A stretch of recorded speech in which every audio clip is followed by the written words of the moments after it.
أعوذ بالله من الشيطان الرجيم. بسم الله الرحمن الرحيم.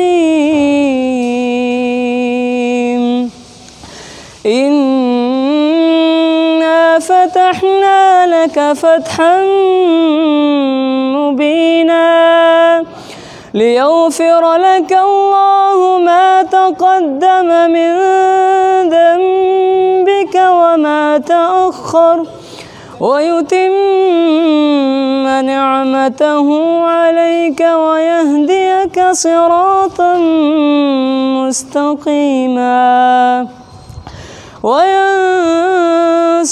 الله نصرا عزيزا.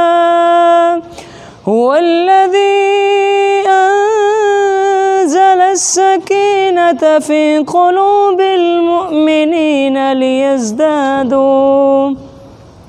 ليزدادوا إيمانا مع إيمانهم ولله جنود السماوات والأرض وكان الله عليما حكيما. صدق الله العظيم.